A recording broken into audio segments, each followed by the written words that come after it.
Assalamualaikum and very good morning to everyone. Thank you for being with us. For the first session, it is from the Sports Medicine Unit. The title of this talk is Injury Prevention in Football, Translating Research into the Field.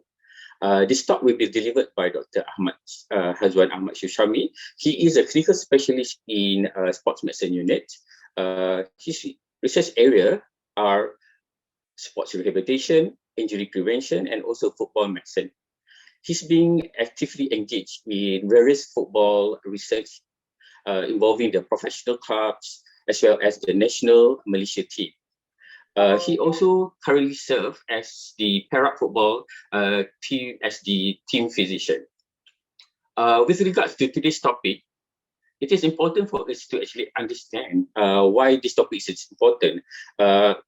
In view of the nature of the sports where football requires physical contact, high speed, high impact, so athletes are at risk of getting injuries. So by understanding what are the types of injuries, what are the factors associated with injuries, and also by implementing an effective injury prevention programs is very crucial in football because these can help in terms of ensuring the players' safety and also well-being. Without further ado, I would like to pass this mic to Dr. Hazwan. The floor is yours. Thank you, Prof. Zul, for the kind introduction. Assalamualaikum warahmatullahi wabarakatuh, and good morning everyone who came to hear this presentation in the early morning. Thanks to Faculty of Medicine for inviting us, Sports Medicine Department, to present our topic. So today I'm going to talk about injury prevention in football, translating research into the field. Why I'm mentioning translating research into the field? Because to translate all the knowledge and sports medicine application, sports science application into the field is another challenge, so that we can apply whatever knowledge that we have in hospital into the football field. So I would like to start my presentation with this announcement. We are proud to announce that UMMC was awarded as AFC Medical Center Excellence status. It was awarded by Asian Football Confederation last January. So there are several centers around the world which is recognized by AFC as Center Excellence for Football. So basically, it was recognized last year, but the ceremony we did it last December. So the role of Medical Center of Excellence is basically the concept is working as a multidisciplinary approach and teamwork and partnership, mainly in injury prevention, rehabilitation, and performance optimization of football players to support sports medicine development in Malaysia, particularly. So the outline of my presentation today will be the introduction, why injury prevention is important, and what are the risk factors of injury, and how do we prevent injuries. Okay, so as introduction, I think everyone agreed with me that football is the most popular sports in the world. Back to the data in 2004 in FIFA registry, there are 400 million players in 208 countries, and now I believe that the number of players has expanded because the sports becoming more and more popular around the world. So how about Malaysia?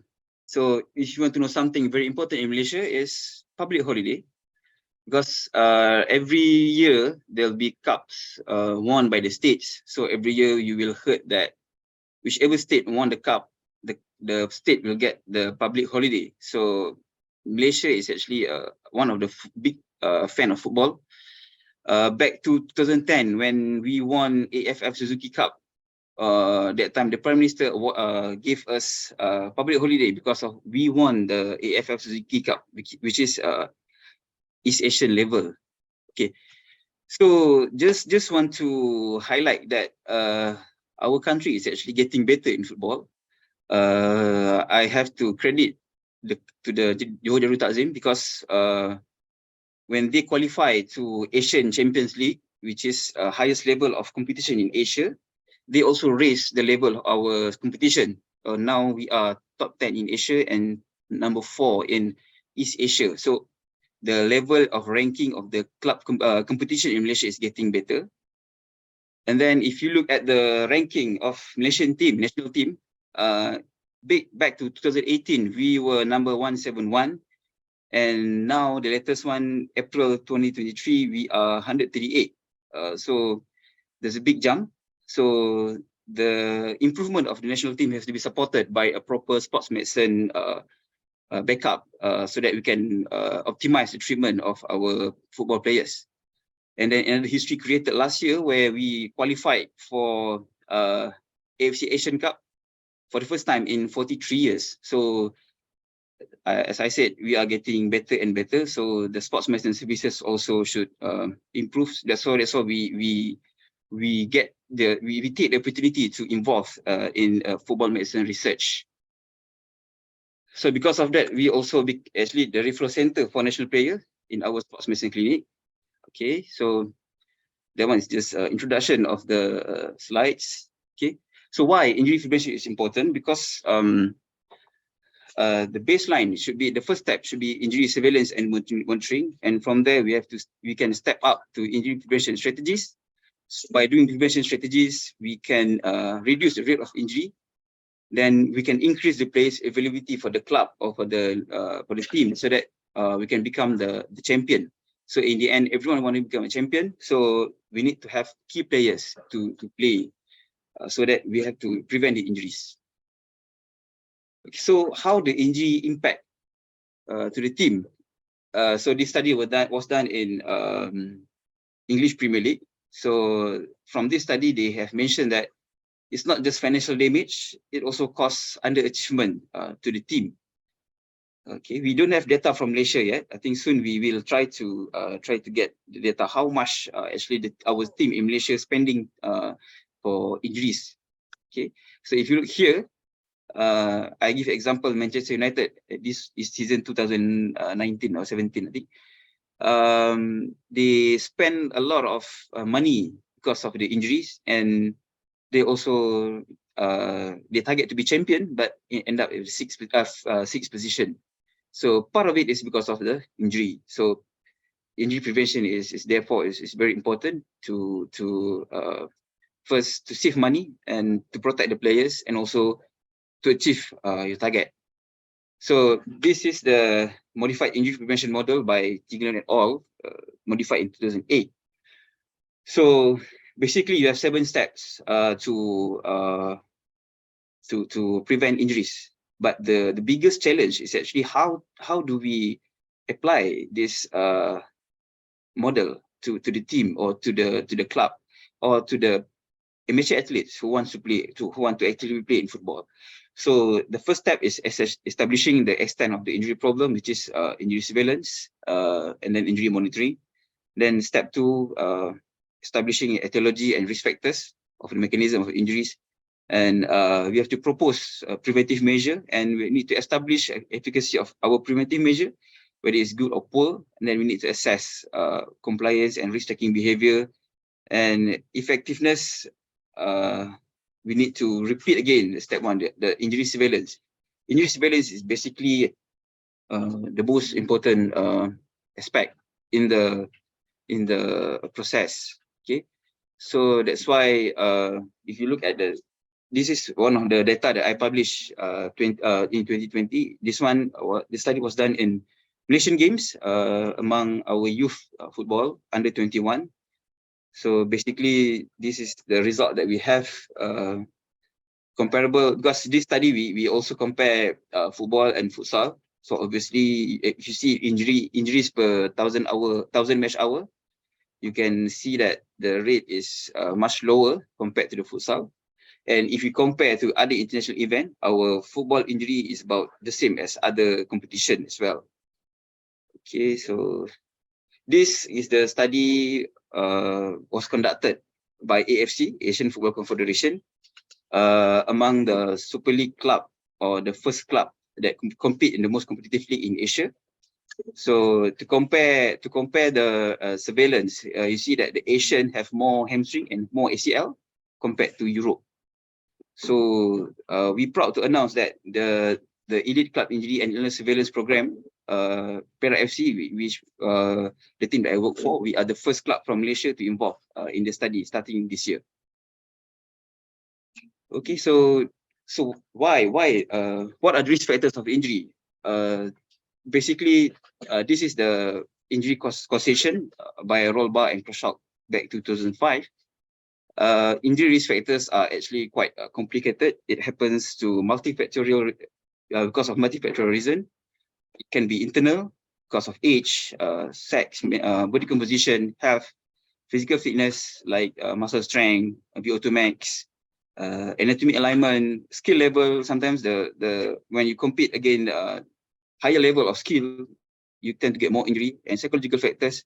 And you also need to consider the external risk factor like sports factors, coaching style, rules, referees quality, and then environment. Like now, what we are facing now is actually hot environment, weather hot environment. So that's why now in a competition or any competition of especially the daytime, they will have water break at 35th and 75th minutes to prevent dehydration. Okay, and then they also play situation, opponent's behavior, type of game that they play. So the injury risk factors are multifactorial, and you just can't pinpoint which one is which. So whatever it is, we need, whatever complicated it is, we still need to have strategies in prevent injuries. So as the first step in the after before you do injury surveillance, basically you need to have the understanding of the team structures, because the team structure will determine on how the management or the player who got injured will get how their management pathway it is. Because when we work in football team, it's a bit different when we work in the hospital. In the hospital, we are the one who decide what kind of treatment that we are going to give. And in a football team, there's a lot of parties involved. Like when you talk about health management, we have sports science inside there. We have team doctors, we have physio. And then we also need to consider the performance coaching, like head coach and fitness coach, because they are also have their own opinion that we need to because we need to understand the game. We need to understand the game requirement.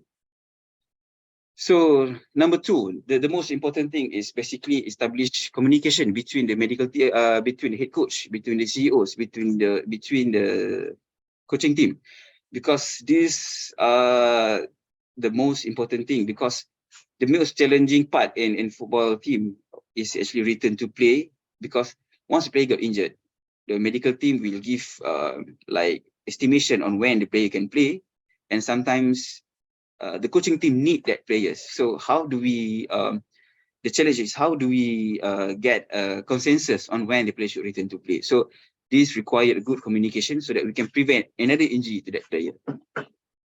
If you look, this is the qualitative studies that performed in Qatar. So obstacles ability for injury prevention in professional football in Qatar.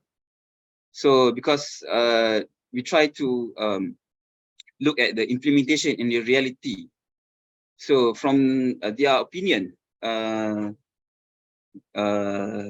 player, the head coach, fitness coach, physio, and team doctor should have trust, should have communication, should have cooperation, and they also need to have a good teamwork to ensure injury prevention program to occur.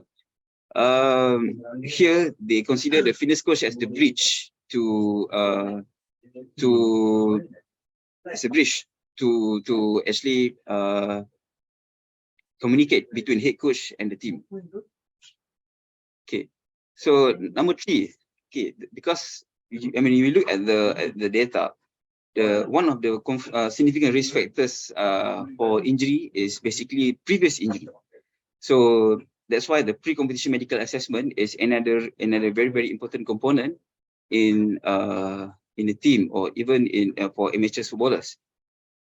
Okay, if we look at the FIFA have provided a format for pre-competition medical assessment for any players who want to register for the clubs. And in Malaysia, for those who are playing in the professional league, they are required to have examination, which is compulsory by FAM. So that's why we in the sports medicine, actually we provide the service for all the teams, for all either you are professional clubs, you are amateurs footballers, because we found that this is a very important aspect before they start to play. And nowadays we get more and more referrals from the professional clubs to get their players checked over here. Especially when they want to buy and import players, they will come to us and we will do the pre-competition medical assessment, and then we will decide whether the players are fit to play or not. So these are the package that we have in sports medicine clinic. These are the example of activity. So over here we also, because in FIFA format or FM format, they will have a head-to-toe physical examination, a very comprehensive history, and we also do some additional tests such as VO2 max and isokinetic testing. The isokinetic testing is very good because you can look at your muscle strength, you can look at your muscle endurance. So in a way, you also can detect whether the players have previous injury which is not properly rehab. Like example, when you have a knee injury like meniscus injury, if it doesn't properly rehab, the muscle weakness will remain for years. So by doing isokinetic testing, actually you can gauge whether the player fully recovered from the injury or not. And not just that, we are also doing it for return to play assessment. So this one of the new project that we did last year, because we go outreach, we go to Perak FC. We are doing our PPE or PCMA over there, because it's basically easier for the clubs because they have 90 players. So we just send our team over there and we are doing examination inside the stadium. So these are the activity that we did. And over here, we also using handheld anemometer to check the muscle strength. So other than injuries, so we are also looking at prevention of cardiac arrest.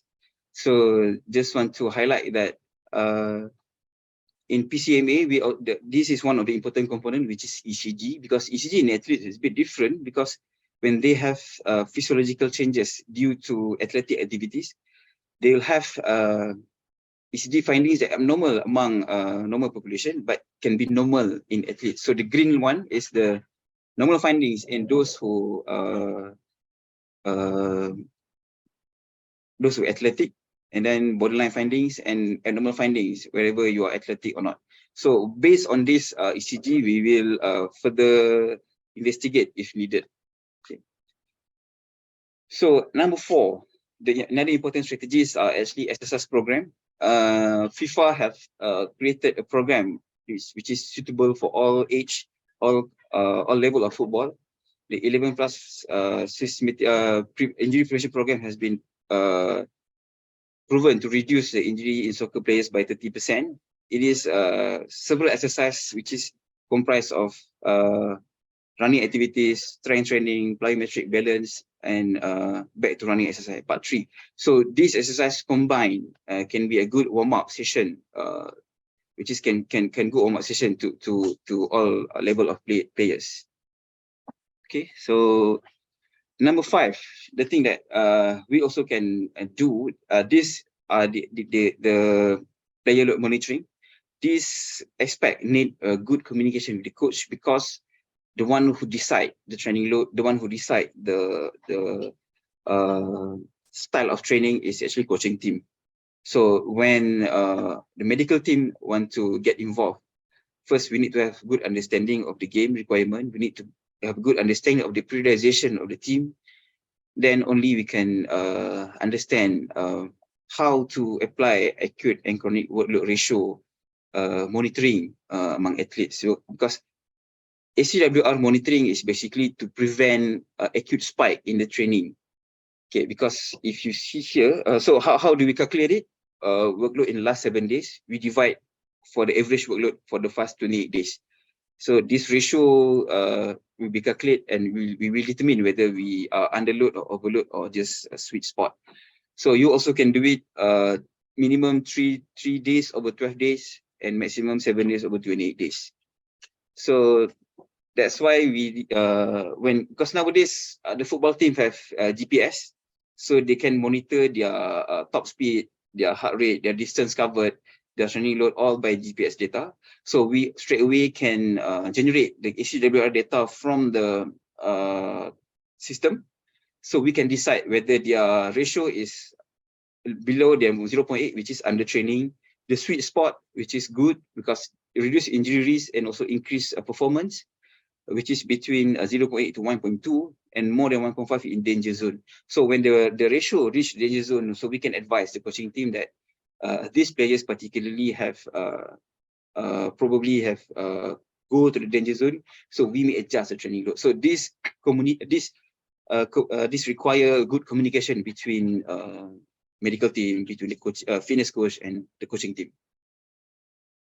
Okay, so basically the take-home message for today, injury prevention is very important for the team achievement.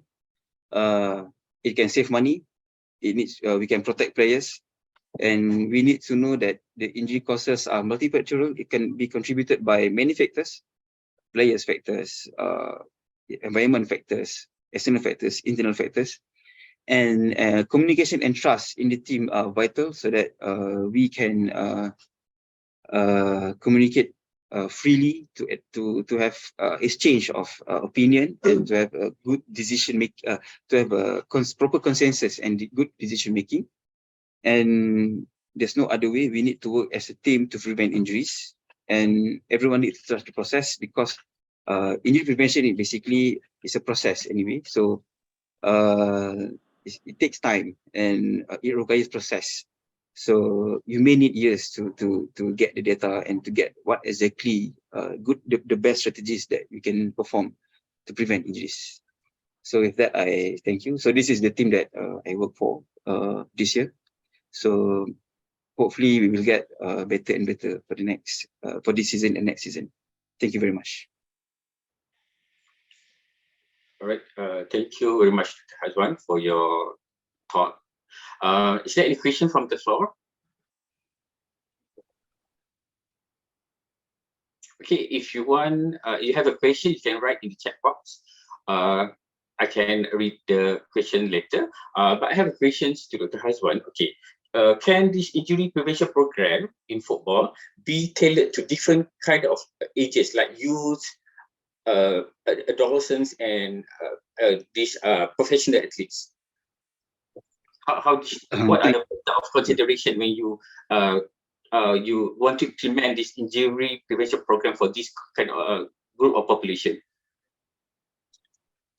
Thanks, Prof, for the question. When we talk about youth football, the injury prevention is a bit different, because it is not you can't copy whatever program that you have for adults to youth, because in youth athletes, basically for those who are developing athletes, they are immature yet. Some of them still having growth plate. They are growing athletes. So when you are growing, the rate of growth between bone and muscles are different. Bone tend to grow faster. The muscles and tendon also different. The muscles tend to grow faster because of the training load. So the injury pattern, first, the physiological is a bit different. So we need to consider that these factors, so that so there'll be more injury. The injury pattern will be different, because you tend to have more like overuse injuries, like osteoskeletal disease, injury to the growth plates, like sliding Johansson syndrome in patella. You also can have actually you can also have apophysitis injuries that affect the growth plate. So the load, or the training load, the injury prevention strategy is a bit different from the adult program. First thing, because of their growth plate, and then their immaturity. And number three, you have to consider also the difference in growth rate among the kids, because some kids are growing faster, some kids are growing slower.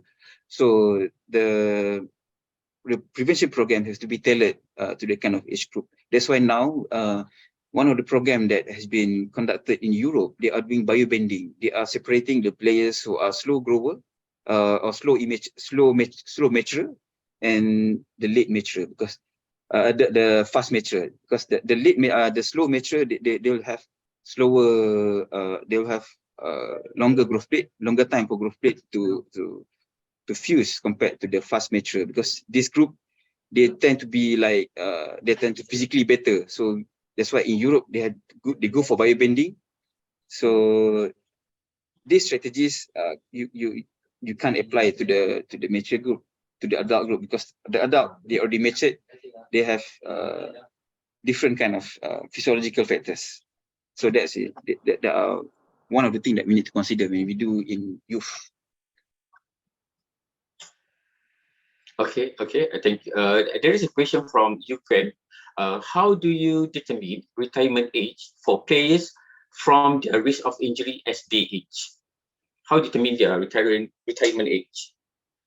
Okay, sometimes when we talk about retirement age, basically nowadays, for professional footballers, I can say in Malaysia, roughly, they'll retire around 35, 40, because in Malaysia, it's all about performance. Once you can perform, you retire from professional.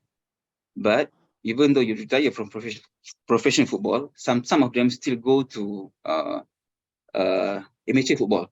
So basically, there's no specific age for them to retire, because even some of them playing, even in Malaysia, if you look at amateur leagues, they have leagues for veterans, which is for 50 to 60 years old. So nowadays, people tend to be more active, and even if you are past 60 years old, nowadays, still some of the footballers are still actively playing in amateur level. But professional, roughly in Malaysia, the oldest that we saw in Malaysia is 40 something, 41, I think. Then he retired on that at 41 years of age. I think there's one Japanese, I think at 50 plus, he's still playing now in European lower league. So there's no exact age of when you can retire. Basically, it just depends on how you function and how good you can play. Because those who love football, they will love football till the end of their life. All right. Thank you very much, Mr. Hazwan, for your kind answers. Okay, so I think that's the end for the first session. I pass this platform to Prof. Jasjit